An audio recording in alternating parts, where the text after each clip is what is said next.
Good morning. ഇന്ന് നമ്മൾ discuss ചെയ്യുന്ന ടോപ്പിക്കാണ് scope of operations management. Operations മാനേജ്മെൻറ്റിന് പ്രധാനമായിട്ടും 13 സ്കോപ്പുകളാണ് ഉള്ളത്, അല്ലെങ്കിൽ 13 സാധ്യതകളാണ് ഓപ്പറേഷൻ മാനേജ്മെൻറ്റ് എന്ന് പറയുന്ന ഫീൽഡിന് പ്രധാനമായിട്ടും ഉള്ളത്. അപ്പോൾ അതിൽ നമുക്ക് 13 എണ്ണം ഏതാണെന്ന് ഫസ്റ്റ് ഡിസ്കസ് ചെയ്യാം. അപ്പോൾ ഫസ്റ്റ് സ്കോപ്പാണ് product selection and design. Second ആണ് പ്രൊഡക്ഷൻ സിസ്റ്റം ഡിസൈൻ. തേർഡ് സ്കോപ്പാണ് ഫെസിലിറ്റീസ് ലൊക്കേഷൻ. ഫോർത്ത് സ്കോപ്പാണ് facilities layout and materials handling. Fifth capacity planning. Sixth method study. Seventh production planning. Eighth production control. Next വരുന്നതാണ് inventory control, quality control, materials management, maintenance management, cost reduction and control. ഇത്രയാണ് പ്രധാനപ്പെട്ട scope of operations management. ഇതിലെ ഫസ്റ്റത്തെ 7 സ്കോപ്പുകൾ Rashmi miss കഴിഞ്ഞ ക്ലാസ്സിൽ already discuss ചെയ്തതാണ്. അപ്പോൾ ഇന്ന് നമ്മൾ ഡിസ്കസ് ചെയ്യുന്നത് 8ാമത്തെ സ്കോപ്പ് തൊട്ടിട്ടാണ്.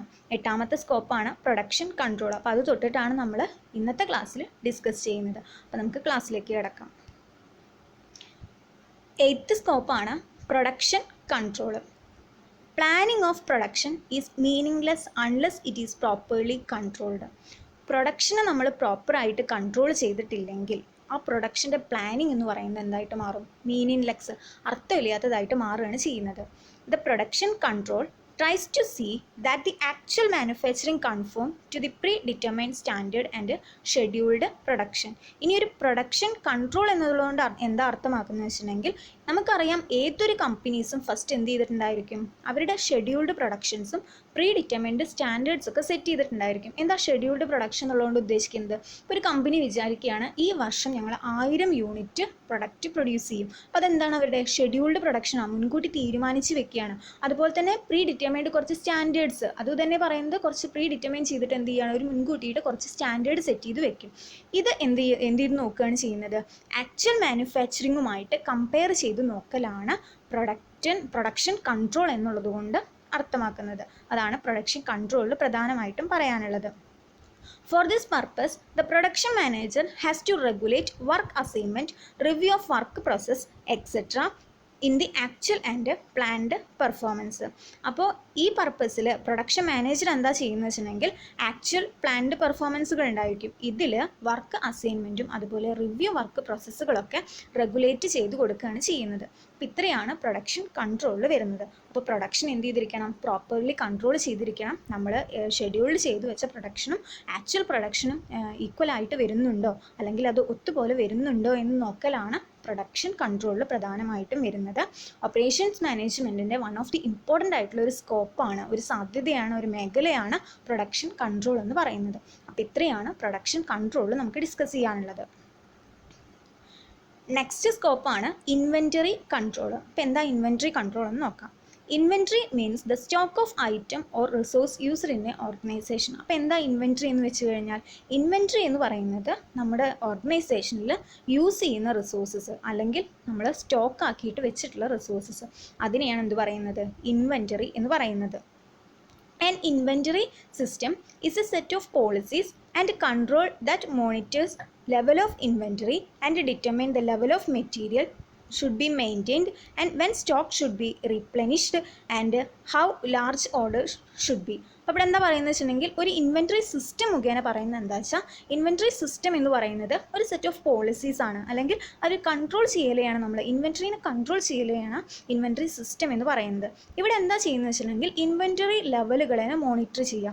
അതുപോലെ തന്നെ ഇൻവെൻറ്ററിയിൽ വരുന്ന മെറ്റീരിയൽസ് ഉണ്ടാവും, ലെവൽ ഓഫ് മെറ്റീരിയൽസിനെ ഡിറ്റർമൈൻ ചെയ്യുക. എന്നിട്ട് എത്ര സ്റ്റോക്കായിട്ട് മെയിൻറ്റെയിൻ ചെയ്ത് നിർത്തണം എന്ന് നോക്കുക. അതുപോലെ തന്നെ പുതിയ ഓർഡേഴ്സൊക്കെ വരുമ്പോൾ എങ്ങനെയാണ്, അല്ലെങ്കിൽ ലാർജ് ഓർഡേഴ്സൊക്കെ വരുമ്പോൾ എങ്ങനെയാണ് പ്രൊഡക്റ്റിനെ റീപ്ലെനിഷ് ചെയ്യേണ്ടതെന്നൊക്കെ ചർച്ച ചെയ്യലാണ് ഒരു ഇൻവെൻറ്ററി സിസ്റ്റം എന്നതുകൊണ്ട് അർത്ഥമാക്കുന്നത്. അപ്പോൾ ഇൻവെൻറ്ററി സിസ്റ്റം എന്ന് പറയുന്നത് ഇൻവെൻറ്ററിന് എന്ത് ചെയ്യുകയാണ്? സെറ്റ് ഓഫ് പോളിസീസ് ഒക്കെ കൊടുത്തിട്ട് ഇൻവെൻറ്ററിനെ കൺട്രോൾ ചെയ്യലാണ് ഇൻവെൻറ്ററി സിസ്റ്റം ചെയ്യുന്നത്. ഇനി ഇൻവെൻറ്ററി കൺട്രോൾ എന്ന് പറഞ്ഞു കഴിഞ്ഞാൽ, the inventory control deals with the control of raw materials, work in progress, finished products, stores, suppliers and also including production department. Inventory control എന്ന് പറഞ്ഞു കഴിഞ്ഞാൽ ഒരു പ്രൊഡക്ഷൻ ഡിപ്പാർട്ട്മെൻറ്റ് ഉൾക്കൊണ്ടിട്ടുള്ള എല്ലാ പ്രൊഡക്റ്റും എന്ന് വെച്ചിട്ടുണ്ടെങ്കിൽ റോ മെറ്റീരിയൽസ് ആയിക്കോട്ടെ, ഫിനിഷ്ഡ് ഗുഡ്സ് ആയിക്കോട്ടെ, വർക്ക് ഇൻ പ്രോഗ്രസ് ആയിക്കോട്ടെ, അതുപോലെ തന്നെ സ്റ്റോഴ്സ് ആയിക്കോട്ടെ, സപ്ലൈസ് ആയിക്കോട്ടെ, ഒരു പ്രൊഡക്ഷൻ ഡിപ്പാർട്ട്മെൻറ്റിൽ ഉൾക്കൊണ്ടിട്ടുള്ള എല്ലാ ഇൻവെൻട്രീസിനെയും കൺട്രോൾ ചെയ്യലാണ് ഇൻവെൻട്രി കൺട്രോൾ എന്നതുകൊണ്ട് അർത്ഥമാക്കുന്നത്. സ്റ്റോർ കീപ്പിങ്ങും അതുപോലെ തന്നെ പ്രോപ്പർ ആയിട്ടുള്ള റെക്കോർഡ് കീപ്പിങ്ങുമാണ് ഇൻവെൻട്രി കൺട്രോളിൽ യൂസ് ചെയ്യുന്ന ഇമ്പോർട്ടൻ്റ് ആയിട്ടുള്ള 2 ആസ്പെക്ട്സ് എന്ന് പറയുന്നത്. അപ്പോൾ ഇത്രയാണ് ഇൻവെൻട്രി കൺട്രോളിൽ പ്രധാനമായിട്ടും പറയുന്നത്. അപ്പോൾ ഇൻവെൻട്രി കൺട്രോൾ എന്ന് പറയുന്നത് ഓപ്പറേഷൻസ് മാനേജ്മെൻറ്റിൻ്റെ വൺ ഓഫ് ദി ഇമ്പോർട്ടൻ്റ് ആയിട്ടുള്ള ഒരു സ്കോപ്പാണ്.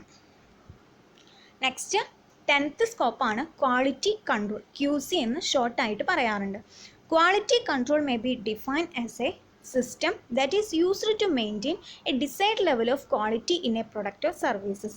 അപ്പോൾ ക്വാളിറ്റി കൺട്രോൾ എന്നുള്ളത് കൊണ്ട് അർത്ഥമാക്കുന്നത് എന്താണെങ്കിൽ പ്രൊഡക്റ്റും സർവീസസിൻ്റെയും അല്ലെങ്കിൽ പ്രൊഡക്റ്റ് ആൻഡ് സർവീസസിൽ മെയിൻറ്റെയിൻ ചെയ്ത് നിൽക്കേണ്ട ഡിസൈഡ് ലെവൽ ഓഫ് ക്വാളിറ്റീനെ പറയുന്നത് ക്വാളിറ്റി കൺട്രോൾ എന്ന് പറയുന്നത്. ആ ക്വാളിറ്റി മെയിൻറ്റെയിൻ ചെയ്ത് വെക്കാനുള്ള സിസ്റ്റം അതിനെയാണ് എന്ത് പറയുന്നത് ക്വാളിറ്റി കൺട്രോൾ എന്ന് പറയുന്നത്. അടുത്ത പോയിന്റ് പറഞ്ഞാൽ ഒന്നും കൂടെ മനസ്സിലാവും. It is A systematic control of various factors that effect the quality of product. ഒരു പ്രൊഡക്റ്റിൻ്റെ ഒരു ബിസിനസ് പ്രൊഡ്യൂസ് ചെയ്യുന്ന എന്തെങ്കിലും ഒരു പ്രൊഡക്റ്റ് ആയിക്കോട്ടെ, ആ പ്രൊഡക്റ്റിൻ്റെ ക്വാളിറ്റീനെ എഫക്റ്റ് ചെയ്യുന്ന ഒരുപാട് ഫാക്ടേഴ്സ് ഉണ്ടായിരിക്കും. ആ ഫാക്ടേഴ്സിനെ കൺട്രോൾ ചെയ്യലാണ് ആര് ചെയ്യുന്നത് ക്വാളിറ്റി കൺട്രോൾ ചെയ്യുന്നത്. അപ്പോൾ ഒരു ബിസിനസ്സിലെ പ്രൊഡക്റ്റിൻ്റെ ക്വാളിറ്റീനെ എഫക്റ്റ് ചെയ്യുന്ന വേരിയസ് ഫാക്ടേഴ്സ്, ആ വേരിയസ് ഫാക്ടേഴ്സിനെ കൺട്രോൾ ചെയ്യലാണ് ക്വാളിറ്റി കൺട്രോളിൽ ചെയ്യുന്നത്. അപ്പോൾ ഇത്രയാണ് ക്വാളിറ്റി കൺട്രോളിൽ പറയാനുള്ളത്. ഇനി ക്വാളിറ്റി കൺട്രോളിൻ്റെ ഒരു 4 ഒബ്ജക്റ്റീവ്സും കൂടെ നമുക്ക് ഡിസ്കസ് ചെയ്യാം. അപ്പോൾ എന്തൊക്കെയാണ് ഒബ്ജക്റ്റീവ്സ് വരിക? ഫസ്റ്റ് വരുന്നതാണ് it improve the companies income. Quality നമുക്കറിയാം, ഏതൊരു പ്രൊഡക്റ്റിൻ്റെയും ക്വാളിറ്റി കൂടിക്കഴിഞ്ഞാൽ നമ്മുടെ കമ്പനിയുടെ ഇൻകം ഓട്ടോമാറ്റിക്കലി കൂടും. അതുപോലെ തന്നെ to reduce the company's cost. Quality കൂടിക്കഴിഞ്ഞാൽ കോസ്റ്റ് എന്ത് ചെയ്യുന്നുണ്ട് കുറയുന്നുണ്ട്. To produce optimal quality at reduced price. കുറഞ്ഞ ചിലവിൽ മാക്സിമം ക്വാളിറ്റി പ്രൊഡ്യൂസ് ചെയ്യാൻ ക്വാളിറ്റി കൺട്രോൾ ടെക്നിക്സ് യൂസ് ചെയ്യുന്നുണ്ട്. നെക്സ്റ്റ് വരുന്ന ഒബ്ജക്റ്റീവാണ് to ensure satisfaction of customers. Highly quality product ആണ് കസ്റ്റമേഴ്സിന് പ്രൊഡ്യൂസ് ചെയ്യുന്നതെങ്കിൽ ഓട്ടോമാറ്റിക്കലി കസ്റ്റമേഴ്സിൻ്റെ സാറ്റിസ്ഫാക്ഷൻ എന്ത് ചെയ്തോളും ഇൻക്രീസ് ചെയ്തോളും. അപ്പോൾ ഇത്രയാണ് ക്വാളിറ്റി കൺട്രോളിൻ്റെ പ്രധാനപ്പെട്ട ഒബ്ജക്റ്റീവ്സിൽ വരുന്നത്. അപ്പോൾ ക്വാളിറ്റി കൺട്രോൾ എന്ന് പറയുന്നതും ഓപ്പറേഷൻ മാനേജ്മെൻറ്റിൻ്റെ ഏറ്റവും ഇമ്പോർട്ടൻ്റ് ആയിട്ടുള്ള ഒരു സ്കോപ്പ് തന്നെയാണ്. നെക്സ്റ്റ് 11th സ്കോപ്പാണ് മെറ്റീരിയൽ മാനേജ്മെൻറ്റ്. അപ്പോൾ നമുക്ക് മെറ്റീരിയൽ മാനേജ്മെൻറ്റ് എന്നാണ് ഡിസ്കസ് ചെയ്യാം. Material management is concerned with the acquisition, control and use of materials needed and flow of goods or services connected with the production process having some predetermined objectives.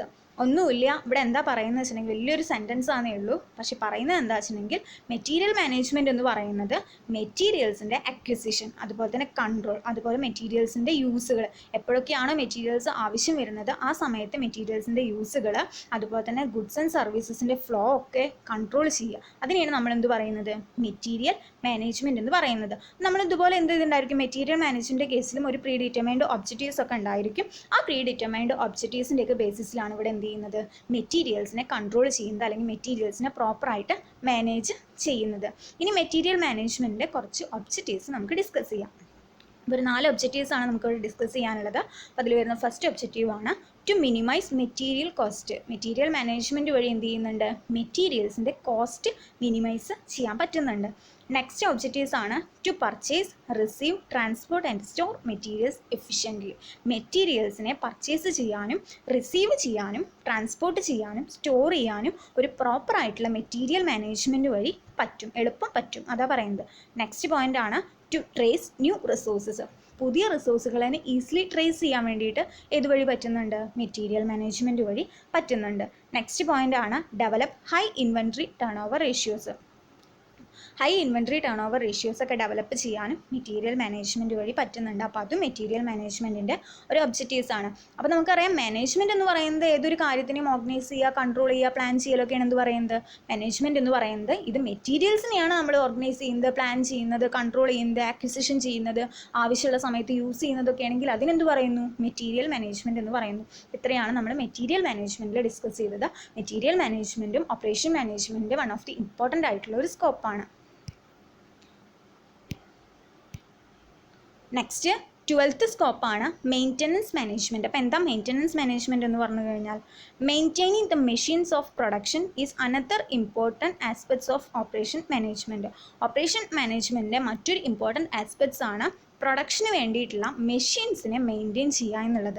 അപ്പോൾ maintenance മാനേജ്മെൻറ്റിൽ എന്താ പറയുന്നത്, നമ്മുടെ ഒരു ബിസിനസ്സിൻ്റെ production ആവശ്യമായിട്ട് ഒരുപാട് machines business ഓർഗനൈസേഷനിൽ ഉണ്ടായിരിക്കും.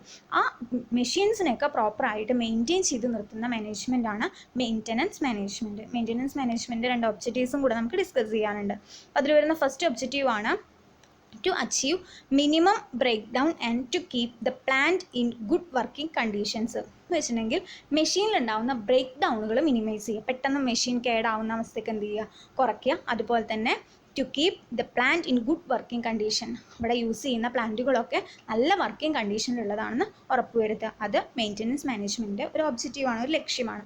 നെക്സ്റ്റ് വരുന്നതാണ് to keep machine and other facilities such a condition that permit them to use their optimal capacity without interruption. എന്ന് വെച്ചിട്ടുണ്ടെങ്കിൽ ഒരു ഓർഗനൈസേഷനിൽ യൂസ് ചെയ്യുന്ന മെഷീൻസും അതുപോലെ മറ്റ് ഫെസിലിറ്റീസും അതിൻ്റെ കണ്ടീഷൻസ് ഒക്കെ എന്ത് ചെയ്യുക, അവരുടെ ഒപ്റ്റിമം കപ്പാസിറ്റി അവിടെ യൂസ് ചെയ്യുന്നുണ്ട്, അവിടെ ഒരു ഇൻ്ററപ്ഷനും ഒരു തടസ്സം ഉണ്ടാവാതെ എല്ലാ മെഷീൻസും എല്ലാ പ്ലാന്റും എല്ലാ ലേഔട്ടും അതിൻ്റെ ഒപ്റ്റിമം കപ്പാസിറ്റി യൂസ് ചെയ്യുന്നുണ്ടോ എന്ന് നോക്കലും അല്ലെങ്കിൽ ഒപ്റ്റിമം കപ്പാസിറ്റി യൂസ് ചെയ്യലും മെയിൻ്റനൻസ് മാനേജ്മെൻറ്റിൻ്റെ ഒരു ഒബ്ജക്റ്റീവ്സാണ്. അപ്പോൾ ഇത്രയാണ് മെയിൻ്റനൻസ് മാനേജ്മെൻറ്റ് 2 ഒബ്ജക്റ്റീവ്സ് പറയുന്നത്. മെഷീൻസിനെ ഇൻ്ററപ്ഷൻസ് ഒന്നും കൂടാതെ വർക്ക് ചെയ്യാൻ വേണ്ടിയിട്ട് മെയിൻറ്റെയിൻ ചെയ്ത് നിർത്തുന്ന മാനേജ്മെൻറ്റാണ് മെയിൻ്റനൻസ് മാനേജ്മെൻറ്റ്. ഓപ്പറേഷൻ മാനേജ്മെൻറ്റ് ഒരു ഇമ്പോർട്ടൻ്റ് ആയിട്ടുള്ള ഒരു ആസ്പെക്ട്സ് ആണ് മെയിൻ്റനൻസ് മാനേജ്മെൻറ്റ് എന്ന് പറയുന്നത്. നെക്സ്റ്റ് 13th പോയിൻ്റ് ആണ് കോസ്റ്റ് റിഡക്ഷൻ ആൻഡ് കൺട്രോൾ. അപ്പോൾ എന്താ കോസ്റ്റ് റിഡക്ഷൻ ആൻഡ് കൺട്രോൾ എന്ന് പറയുന്ന സ്കോപ്പിൽ പറയുന്നതെന്ന് നോക്കാം. The cost reduction ultimately improve productivity. നമുക്കറിയാം ഏതൊരു ഓർഗനൈസേഷൻ്റെയും അല്ലെങ്കിൽ ഏതൊരു പ്രൊഡക്റ്റ് പ്രൊഡ്യൂസ് ചെയ്യാനുള്ള കോസ്റ്റ് കുറച്ച് കഴിഞ്ഞാൽ ആ ഓർഗനൈസേഷൻ്റെ ഓവറോൾ പ്രൊഡക്ടിവിറ്റി എന്ത് ചെയ്യുന്നുണ്ട്, ഇംപ്രൂവ് ചെയ്യുന്നുണ്ട്. The industry become competitive. ഇങ്ങനെ നമ്മൾ എന്ത് ചെയ്യുക, കോസ്റ്റൊക്കെ കുറച്ച് കോസ്റ്റിനെയൊക്കെ കൺട്രോൾ ചെയ്ത് പ്രൊഡക്ടിവിറ്റിയൊക്കെ കൂട്ടിക്കഴിഞ്ഞാൽ ആ ഇൻഡസ്ട്രി ഒരു കോമ്പറ്റേറ്റീവ് ഇൻഡസ്ട്രി ആയിട്ട് മാറുകയാണ് ചെയ്യുന്നത്. The essentially cost reduction and cost elimination value techniques എന്ന് വെച്ചാൽ ഒരു കോസ്റ്റ് റിഡക്ഷൻ എന്ന് പറയുന്നതും അതുപോലെ കോസ്റ്റ് എലിമിനേഷൻ എന്ന് പറയുന്നതും കുറച്ച് വാല്യൂ ടെക്നിക്സ് ആണ്. കുറച്ച് ആ ടെക്നിക്സുകൾ ഏതൊക്കെയാണെന്ന് നോക്കാം. Value engineering, budgetary control, standard costing, ഇതൊക്കെ യൂസ് ചെയ്യുന്നുണ്ട്. Have to keep the cost optimum. കോസ്റ്റിനെ ഒപ്റ്റിമം ലെവലിൽ നിർത്താൻ വേണ്ടിയിട്ട് യൂസ് ചെയ്യുന്ന കുറച്ച് ടെക്നിക്സ് ആണ് വാല്യൂ എഞ്ചിനീയറിങ്ങും അതുപോലെ ബഡ്ജറ്ററി കൺട്രോളും സ്റ്റാൻഡേർഡ് കോസ്റ്റിംഗ് ഒക്കെ പറയുന്നത്. ഇതാണ് 13th പോയിന്റിൽ പറയുന്നത്. അപ്പോൾ ഇത്രയാണ് ഓപ്പറേഷൻസ് മാനേജ്മെൻറ്റിൻ്റെ പ്രധാനപ്പെട്ട സ്കോപ്പ്. 13 സ്കോപ്പും വളരെ ഇമ്പോർട്ടൻ്റ് ആണ്, എസ് ചോദിക്കുന്ന ടോപ്പിക്കാണ്.